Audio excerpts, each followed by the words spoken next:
fascinating journey together. Bengal's history is marked by influential events and notable figures, from the ancient Mauryan and Gupta empires to the rise of the Bengal Sultanate. Each era has identity. Mitra's book delves into these periods.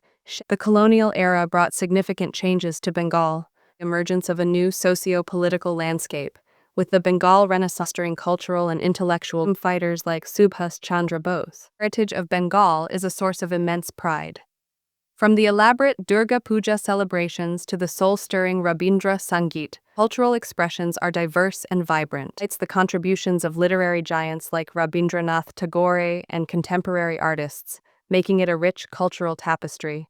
Bengal's has been dynamic and often contentious. Dola Mitra provides an to the rise of political parties and movements. The book also explores the impact of these changes on Bengal's socio-economic development.